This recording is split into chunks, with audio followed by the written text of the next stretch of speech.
शिक्षा विभाग द्वारा समग्र शिक्षा अंतर्गत नियोजित राजस्थान के राजकीय विद्यालयों में कौशल प्रशिक्षण प्रदान करने वाले व्यावसायिक शिक्षकों को कंपनियों की मनमानी से बेरोजगार किए गए।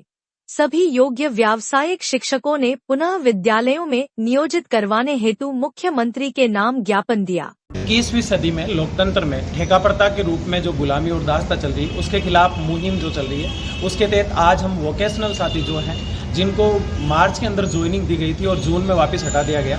सरकार का ये कहना है कि जो भर्ती है वो पूर्ण पारदर्शिता से नहीं हुई है, जबकि यह है कि सरकार ही पहले टेंडरधारियों को टेंडर देती है, भर्ती कराने का काम भी उनको सौंप देती है और फिर सरकार धांधली के नाम पे इस तरह के आरोप और प्रत्यारोप करके इन लोगों को पूरी तरीके से बेरोजगार कर देती है। अभी सेवाएं इनसे पूरी ली जा रही है, अधिकतर लोग ऐसे हैं, लेकिन कई जगह उनको पेमेंट नहीं दिया जाता। राजस्थान में 5155 के आसपास वोकेशनल शिक्षक हैं जो इस दासता और गुलामी से पीड़ित है पूरी तरीके से। 10-10 महीने से सैलरी नहीं आती और इन 5155 में से कई साथी ऐसे हैं जिनको वापस रीजॉइनिंग टेंडर खत्म होने के बाद नहीं दिया जाता है। शिक्षा मंत्री जी के सामने जब इस मुद्दे को रखा जाता है तो बैतुके जवाब देते हैं किस तरह से बात करना चाहिए, किस तरह से इनकी पीड़ा को समझना चाहिए, जबकि सच्चाई ये है कि सरकारी जो कर्मचारी होता है उससे ज़्यादा ये काम करते हैं। राजस्थान में ये जो ठेका प्रथा और दास प्रथा है, जो निविदा, संविदा और प्लेसमेंट कर्मचारियों के लिए एक दंश बनती जा रही है। जब सरकार के सामने मांग रखते हैं तो कहते हैं लोन ले लो, ये कर लो, ये दूसरा कार्य कर लो।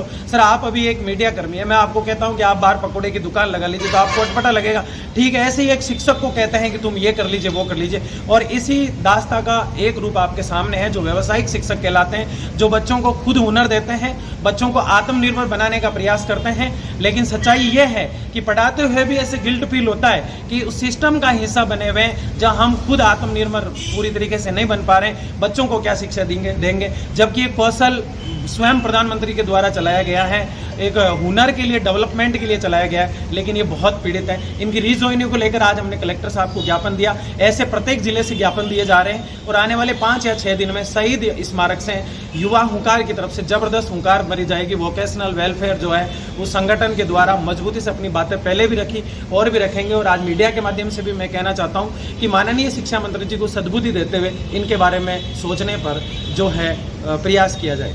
आपका नाम? मेरा नाम मोनू चौधरी, युवा।